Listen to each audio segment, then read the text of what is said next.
हाम्रो गुरु यहाँहरूलाई हार्दिक स्वागत तथा न्यानो अभिवादन गर्दछ। आज हामी त्रिभुवन विश्वविद्यालयद्वारा वार्षिक रूपमा लिइने बीएड फर्स्ट इयरको ऐच्छिक नेपाली अन्तर्गत रहेको नेपाली कथा र उपन्यास अर्थात् मेजर 416 र माइनर 418 यस विषयसँग सम्बन्धित मोडल क्वेशनहरू लिएर उपस्थित भएका छौं। आजको यस भिडियोमा हामी वस्तुगत प्रश्न तथा विषयगत प्रश्न दुवैको समीक्षा गर्नेछौं।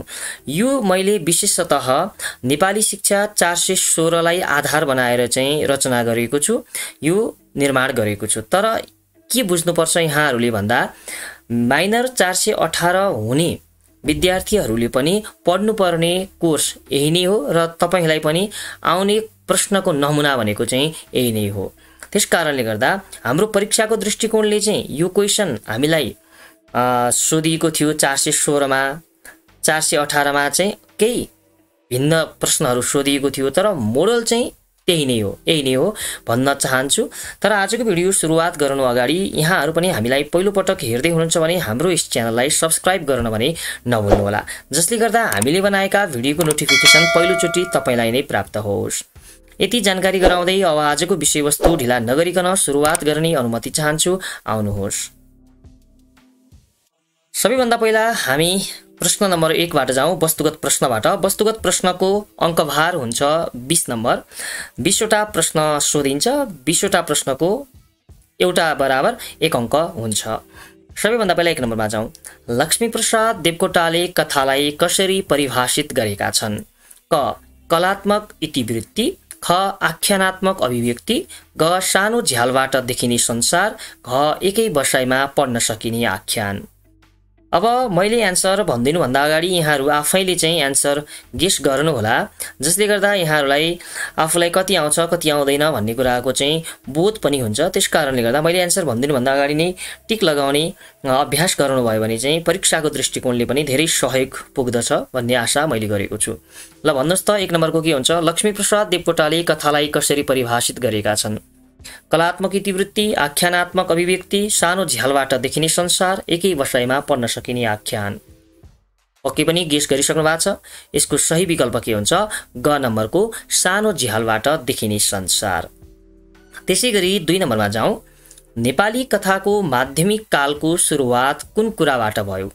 माधवीको प्रकाशन, गोर्खापत्रको प्रकाशन, गोर्खा संसारको प्रकाशन, गोर्खालीको प्रकाशन। नेपाली कथाको माध्यमिक काल, आधुनिक कालको सुरुवात गर्ने पत्रिका अर्कै छ। माध्यमिक कालको जुन सुरुवात गर्ने पत्रिका चाहिँ कुन होला दिएको मध्ये? पक्कै पनि यहाँहरूले गेस गरिसक्नु भएको छ। गोर्खापत्र विक्रम सम्वत 1958 बाट चाहिँ प्रकाशित भएको थियो। यहीँबाट चाहिँ नेपाली कथाको पनि माध्यमिक कालको सुरुवात भएको थियो। त्यसैगरी 3 नम्बर हेरौँ। पहिलो मौलिक नेपाली उपन्यास कुन हो? क राजपूत रमणी, ख सुमति, ग भीष्म प्रतिज्ञा, घ रूपमती। के हुन्छ होला पहिलो मौलिक नेपाली उपन्यास? योभन्दा अगाडि पनि उपन्यास त रचना भएको थियो, तर मौलिक उपन्यास चाहिँ थिएन। कुन चाहिँ हुन सक्छ भन्नुहोस् त? पक्कै पनि गेस गरिसक्नु भएको छ यहाँहरू सबैजनालाई आउँछ। म ढिलो नगरिकन एन्सर टिक लगाइदिन्छु। यसको सही विकल्प के हुन्छ? रूपमती। त्यसैगरी 4 नम्बरमा जाउँ। भोक र भित्ताहरू उपन्यासको हर्के साहिलाको आस्था केमा केन्द्रित छ? क निर्दोषता, ख परिश्रम, ग बेइमानी, घ परनिर्भरता। भोक र भित्ताहरू उपन्यास पढ्नु भएको छ है। त्यो उपन्यासभित्र हर्के साहिला भन्ने एकजना पात्र छन्। ती पात्रको आस्था चाहिँ कस्तो छ, केमा निर्भर छ भन्नु होला यहाँहरूले।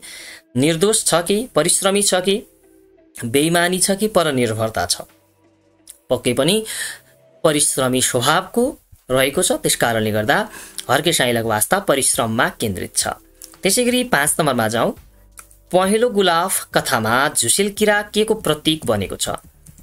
क अस्वस्थ जन्य नारी चरित्रको, ख प्राकृतिक सुन्दरताको, ग कामेच्छुक जन्य पतिको यौनजन्य भावको, घ रुग्णताको। पहेँलो गुलाफ पढ्नु भएको छ प्रेमा शाहको। के हुन्छ भन्नुहोस् त एन्सर? पक्कै पनि गेस गरिसक्नु भएको छ। यसको सही विकल्प के हुन्छ? ग नम्बर कामेच्छुक जन्य पतिको यौनजन्य भावको। त्यसैगरी 6 नम्बर। अब मलाई शरीरभरि खोपेर हिँड्न मन लागेको छ, जीवन असफलता हो, यो भनाइ कसको हो? शिवराज, सुयोगवीर, सकम्बरी, मुजुरा। कसको भनाइ होला यो? याद गर्नुहोस् त एकचोटि के हुन्छ? ओके पनि यसको सही विकल्प के हुन्छ? ग नम्बर शकम्बरी। शकम्बरीले भनेको भनाइ हो यो। शकम्बरी अहिले चर्चित पनि छ हैन? गीत सुन्नुहुन्छ? हो, पक्कै पनि सुन्नुहुन्छ। त्यसैगरी 7 नम्बरमा जाउँ। लोककथाको विशेषता कुन होइन? क नम्बर बहुआयामिक दृष्टिकोण, ख काल्पनिक प्रबलता, ग हास्य व्यङ्ग्यात्मक प्रगाढता, घ अलौकिक प्रेम प्रसङ्ग। लोककथाको विशेषता कुन होइन? 7 नम्बर। ओके पनि यसको सही विकल्प के हुन्छ त? बहुआयामिक दृष्टिकोण होइन लोककथाको। काल्पनिकता त कुरै नगरौँ, कति धेरै हुन्छ काल्पनिक हैन? हास्य व्यङ्ग्यात्मक पनि हुन्छ, अलौकिक प्रेम प्रसङ्ग पनि हुन्छ। एकादेशमा राजकुमार र राजकुमारी थिए भनेर कथा सुरु हुन्छ नि, लोककथा हो, त्यो अलौकिक हुन्छ नि त हैन? त्यसकारणले गर्दा यसमा बहुआयामिक दृष्टिकोण चाहिँ हुँदैन। त्यसैगरी 8 नम्बरमा जाउँ। प्रयोगवादी अमूर्तताको उत्कृष्ट नमुना प्रदर्शन गर्ने कथाकार को हुन्? मनुब राजाकी, पारिजात, इन्द्रबहादुर राई, शैलेन्द्र साकार। प्रयोगवादी अमूर्तताको उत्कृष्ट नमुना प्रदर्शन गर्ने को? पक्कै पनि इन्द्रबहादुर राई। इन्द्रबहादुर राई भन्ने बित्तिकै कथामा चाहिँ प्रयोगवाद भित्र्याउने कथाकार पनि हुन्। प्रयोगवादी अमूर्तताको उत्कृष्ट कला प्रदर्शन गर्ने इन्द्रबहादुर राई नै हुन्। कुरा बुझ्नुभयो? इन्द्रबहादुर राईको कथा पढ्नु भएको छ हैन? ल 9 नम्बर हेरौँ। ज्ञानीलाई बाबु टोक्नुको आरोप लाग्नुमा कस्तो मानसिकताले काम गरेको छ? क धार्मिक मानसिकता, ख वर्गीय मानसिकता, ग उपेक्षित मानसिकता, घ परम्परित मानसिकता। भन्नुहोस् त के हुन्छ 9 नम्बरको? वर्गीय मानसिकता हो? हैन, यो भनेको चाहिँ के हो त भन्दा परम्परित मानसिकता हो। परम्पराबाट हजुरबाउले जे सिक्यो बाउले त्यही सिक्दै आयो, बाउले जे सिक्यो छोरा नातिले पनि त्यही सिक्ने जुन एउटा परम्परा हुन्छ त्यसलाई नै हामी परम्परित भन्छौँ। अनि ज्ञानीलाई बाबु टोक्नुको आरोप लाग्नुमा पनि के छ त भन्दा परम्परित मानसिकताले काम गरेको पाइन्छ। त्यसैगरी 10 नम्बरमा जाउँ। उपन्यास र महाकाव्यमा पाइने मौलिक भिन्नता के हो? कथानक, चरित्र, गद्यात्मक प्रस्तुति, स्वरूप। के हुन सक्छ भन्नुहोस् त? अनुमान गर्नुहोस्। ग नम्बरको उपन्यास र महाकाव्यमा पाइने मौलिक भिन्नता के हो त भन्दा गद्यात्मक प्रस्तुति। बाँकीहरू त सबै समानता हो। कथानक दुईटैमा हुन्छ, चरित्र पनि दुईटैमा हुन्छ, स्वरूप पनि दुईटैमा हुन्छ। तर उपन्यास र महाकाव्यमा पाइने मौलिक भिन्नता भनेको गद्यात्मक प्रस्तुति हो। उपन्यासमा गद्यात्मक प्रस्तुति हुन्छ, महाकाव्यमा गद्यात्मक प्रस्तुति हुँदैन, त्यसमा पद्यात्मक प्रस्तुति हुन्छ है। 11 नम्बर हेरौँ। एडगर एलेन पोले कथाको आयामलाई कसरी परिभाषित गरेका छन्? 1 वर्षमा पढिसकिने आख्यान, 20 मिनेटमै पढिसकिने आख्यान, घटनाको कलात्मक प्रस्तुति, विचारको क्रमिक प्रस्तुति। के होला भन्नुहोस् त? पक्कै पनि 1 वर्षमा पढिसकिने आख्यान कथा हो भनेर परिभाषित गर्ने काम चाहिँ एडगर एलेन पोले गरेका हुन्। त्यसैगरी 12 नम्बरमा जाउँ। पहिलो नेपाली आधुनिक कथा कुन हो? गुणकेशरी, चन्द्रवदन, मैया साहेब, नासो। यो त सबैलाई आउँछ। यो पनि आएन भने त बीएड फर्स्ट इयरमा अनिवार्य यो ऐच्छिक नेपाली पढ्नुको हैन मजा आउँदैन। ऐच्छिक नेपाली पढ्नेले कम्तीमा पनि यो चाहिँ जान्नै पर्यो नि त हैन। पहिलो आधुनिक नेपाली कथा भनेको के हो त? गुरुप्रसाद मैनालीको नासो कथा। त्यसैगरी 13 नम्बरमा जाउँ। फ्रायडीय यौन मनोविज्ञानलाई कथाको मूल विषय बनाउने कथाकार को हुन्? प्रेमा शाह, रमेश विकल, विश्वेश्वर प्रसाद कोइराला, गुरुप्रसाद मैनाली। 13 नम्बरको हेर्नुहोस् त। फ्रायडीय यौन मनोविज्ञानलाई कथाको मूल विषय बनाउने, यो पनि पक्कै आउँछ, धेरैजनालाई आउँछ यो कुरा। यसको सही विकल्प के हो त? विश्वेश्वर प्रसाद कोइराला। त्यसैगरी 14 नम्बरमा जाउँ। माध्यमिककालीन नेपाली कथाको विकासमा सर्वाधिक योगदान पुर्याउने पत्रिका कुन हो? गोर्खा संसार, गोर्खे खबर, माधवी, चन्द्रिका। हेर्नुहोस् त के हुन्छ 14 नम्बरमा। माध्यमिककालीन नेपाली कथाको विकासमा सर्वाधिक योगदान पुर्याउने। प्रश्न बुझ्नुहोस् है पहिला। यसको सही विकल्प के हो त? माधवी भन्ने पत्रिका हो। माधवी भन्ने पत्रिकाले चाहिँ धेरै योगदान पुर्याएको। अब तपाईँले के कुरा बुझ्नु पर्यो भन्दा माध्यमिककालीन नेपाली कथाको आरम्भ चाहिँ गोर्खापत्रको प्रकाशनबाट भएको थियो, तर माध्यमिककालीन नेपाली कथाको विकासमा धेरै योगदान गर्ने पत्रिका भनेको चाहिँ के हो त? माधवी हो। यो माधवी भन्ने पत्रिका 1965 मा विक्रम सम्वत प्रकाशित भएको हो कि जस्तो लाग्छ। म स्योर चाहिँ छैन, जहाँसम्म लाग्छ 1965 हो। एकचोटि हेर्नु होला है यहाँहरूले। त्यसैगरी 15 नम्बरमा जाउँ। कथाका पात्रहरूलाई स्वभावका आधारमा कसरी वर्गीकरण गरिन्छ? क अनुकूल र प्रतिकूल, ख गतिशील र गतिहीन, ग वर्गीय र व्यक्तिगत, घ बद्ध र मुक्त। 15 नम्बर, कथाका पात्रहरूलाई स्वभावका आधारमा कसरी वर्गीकरण गर्न सकिन्छ? अनुकूल हो कि प्रतिकूल हो, गतिशील हो कि गतिहीन, वर्गीय हो कि व्यक्तिगत हो, बद्ध हो कि मुक्त हो? पक्कै पनि यसको सही विकल्प के हुन्छ? गतिशील र गतिहीन भनेर चाहिँ गरिन्छ स्वभावका आधारमा है। यसको पनि विभिन्न आधारहरू छन्। अब यहाँ चाहिँ प्रश्नले स्वभावको आधारमा भनेको हुनाले चाहिँ गतिशील र गतिहीन भनिएको है। त्यसैगरी 16 नम्बरमा जाउँ। जीवनमा आदर्श र सिद्धान्तहरूले अर्थ हाल्न नपर्ने सन्दर्भ कुन कथामा रहेको छ? एउटा विचारको यात्रापथ, चुनौती, एकान्त अनि शहीद। के हुन्छ होला? चुनौती हो? होइन। यसको सही विकल्प के हुन्छ? एउटा विचारको यात्रापथ। यो कथामा चाहिँ यो भनाइ आएको छ। त्यसैगरी सन्दर्भ आएको छ। 17 नम्बरमा जाउँ। कुन कथामा डायरी शैली र एकालापमा आधारित संवादको प्रयोग भएको छ? शहीद, चुनौती, पहेँलो गुलाफ, परिबन्ध। एकोहोरो जुन एकालाप शैली हुन्छ अनि डायरी लेखनको शैली हुन्छ नि, त्यो शैली आएको छ। दिन 1 दिन 2 गरेर आएको छ नि त्यहाँ, होइन? कुन कथामा आएको छ? शहीदमा त होइन, पक्कै पनि पहेँलो गुलाफमा हो प्रेमा शाहको पहेँलो गुलाफ ग नम्बरको। त्यसैगरी 18 नम्बरमा जाउँ। तिलस्मी र जासुसी प्रवृत्ति कुन कालका उपन्यासका विशेषता हुन्? प्राथमिक काल, माध्यमिक काल, आधुनिक काल, उत्तर आधुनिक काल। तिलस्मी र जासुसी प्रवृत्ति कुनमा हो? पक्कै पनि यो माध्यमिक कालमा हो। तिलस्मी र जासुसी प्रवृत्ति कुन कालका उपन्यासका विशेषता हुन् भन्दा माध्यमिक कालका। कथाको होइन है। कथामा गइयो भने चाहिँ फेरि तिलस्मी र जासुसी प्रवृत्ति प्राथमिक कालतिर जानुपर्ने हुन्छ, होइन? प्राथमिक कालको कथामा त्यो छिटपुट रूपमा त्यो खालका विशेषताहरू पाइन्छ। तर यहाँ उपन्यासको कुरा गरेको छ। उपन्यास चाहिँ कथाभन्दा केही पछि विकास भएको। अब आरम्भकालमा थोरै कथालाई बढाएर चाहिँ उपन्यास बनाइएको, होइन? उपन्यासको विस्तृत लेखन आरम्भ भइसकेको थिएन। तर माध्यमिक कालसम्म आइपुग्दाखेरि पनि तिलस्मी र जासुसी प्रवृत्तिका थिए ती उपन्यासहरू। जब आधुनिक काल आयो उपन्यासमा, त्यस पछाडि मात्रै उपन्यास चाहिँ उपन्यास बन्न सफल भयो। यो कुरा बुझ्नु पर्यो। अनि 19 नम्बरमा जाउँ। कुन धाराका कथामा कथानक तत्त्वको ह्रास भएको पाइन्छ? प्रगतिवादी, प्रयोगवादी, सामाजिक अनि यथार्थवादी। कथाको जुन तत्त्व हुन्छ नि, कथाको तत्त्वहरू, त्यो कथाको तत्त्वमा चाहिँ ह्रास, कमजोर आएको पाइन्छ। कथाको तत्त्वभन्दा बाहिर गएर चाहिँ कथाहरू लेख्न थालिएको पाइन्छ। कुन धाराका कथामा? प्रगतिवादी धारा, प्रयोगवादी, सामाजिक, यथार्थवादी। यसको सही विकल्प के हुन्छ त? तपाईँले गेस गरिसक्नु भएको छ। सामाजिक धारा, सामाजिक है। सामाजिक मात्रै, सामाजिक यथार्थवादी भन्ने छुट्टै छ फेरि, सामाजिक मात्रै। 20 नम्बरमा जाउँ। सपनामा देखिएको कुरा विषयवस्तु बनेर प्रस्तुत भएको उपन्यास कुन हो? मुलुक बाहिर, यमपुरीको महल, नरेन्द्र दाई, शिरीषको फूल। 20 नम्बरको के हुन्छ? सपनामा देखिएको कुरा मुलुक बाहिर हो? होइन। यसको सही विकल्प के हुन्छ? यमपुरीको महल। पक्कै पनि हामीले यहाँसम्म आइपुग्दाखेरि यो 20वटा प्रश्नको उत्तर बुझ्यौँ भन्ने आशा मैले गरेको छु। केही समस्या भए हामीलाई आएर कमेन्ट गर्नुहोला। त्यसैगरी अब हामी विषयगत प्रश्नतर्फ लाग्छौँ। विषयगत प्रश्न यस प्रकार छ। अब यसमा 2टा खण्ड हुन्छ, समूह ख, समूह ग। समूह ख भनेको चाहिँ सर्ट क्वेसन हो, संक्षिप्त उत्तर लेख्ने हो। यसमा चाहिँ जम्मा तपाईहरूलाई 8वटा प्रश्न आउँछ। एउटा प्रश्नको 7 नम्बर हुन्छ, जम्मा 56 नम्बरको।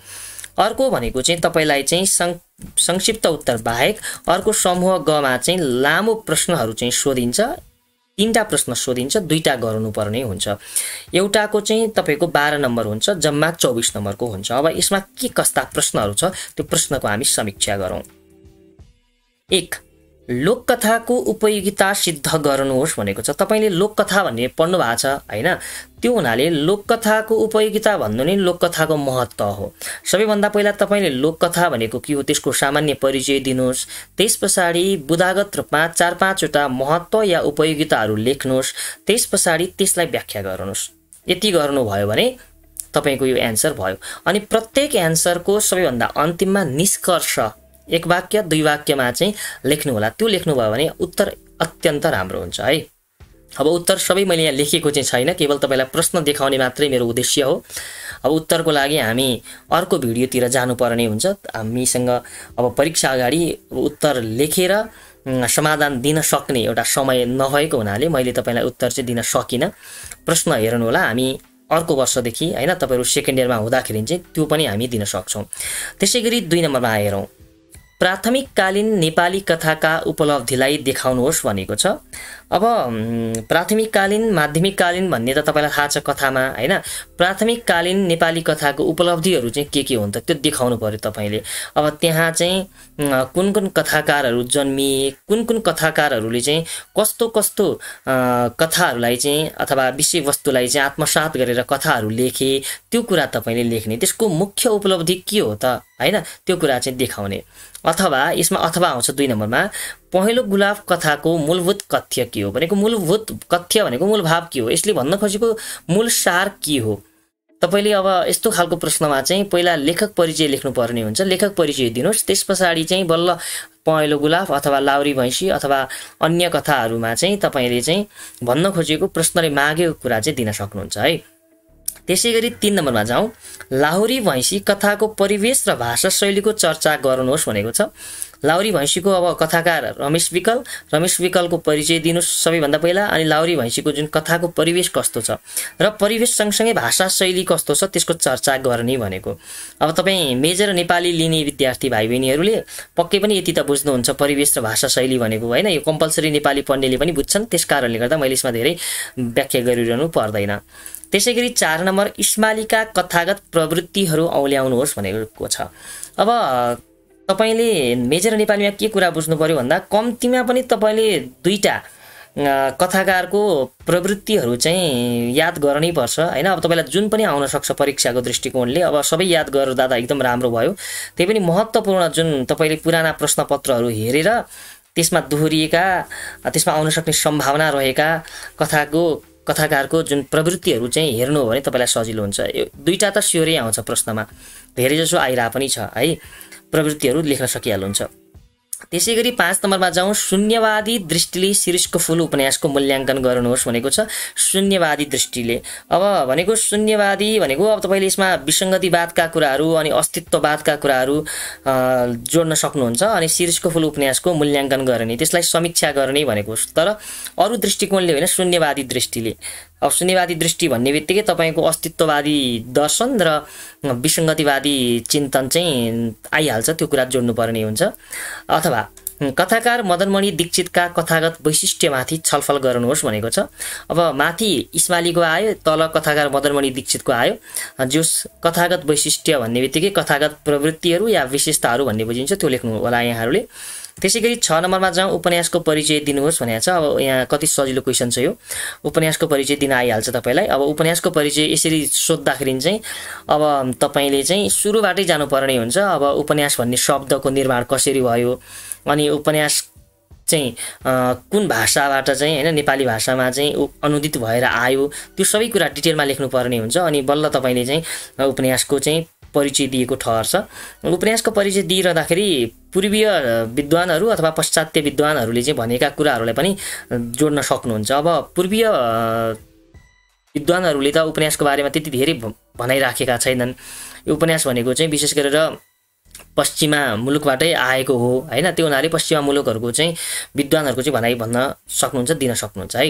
त्यसैगरी 7 नम्बरमा जाउँ, सप्रसङ्ग व्याख्या गर्नुहोस् भनेको छ। एउटा चाहिँ सप्रसङ्ग व्याख्या तपाईहरुलाई आउँछ। अन्तर्भित्र पीडाको ठुलो उद्वेलन भयो र अटेस मटेस गरेर फुटेर बाहिर निस्कन खोज्यो। अब सप्रसङ्ग व्याख्यामा चाहिँ हामीलाई के समस्या हुन्छ भन्दा यो कुन चाहिँ कथाबाट आयो, कुन चाहिँ उपन्यासबाट आयो भन्ने कुरा पत्ता लगाउनै गाह्रो हुन्छ। त्यो पत्ता लगाउन सकिएन भने सप्रसङ्ग व्याख्या नै हुँदैन। व्याख्या त होला तर सप्रसङ्ग चाहिँ हुँदैन।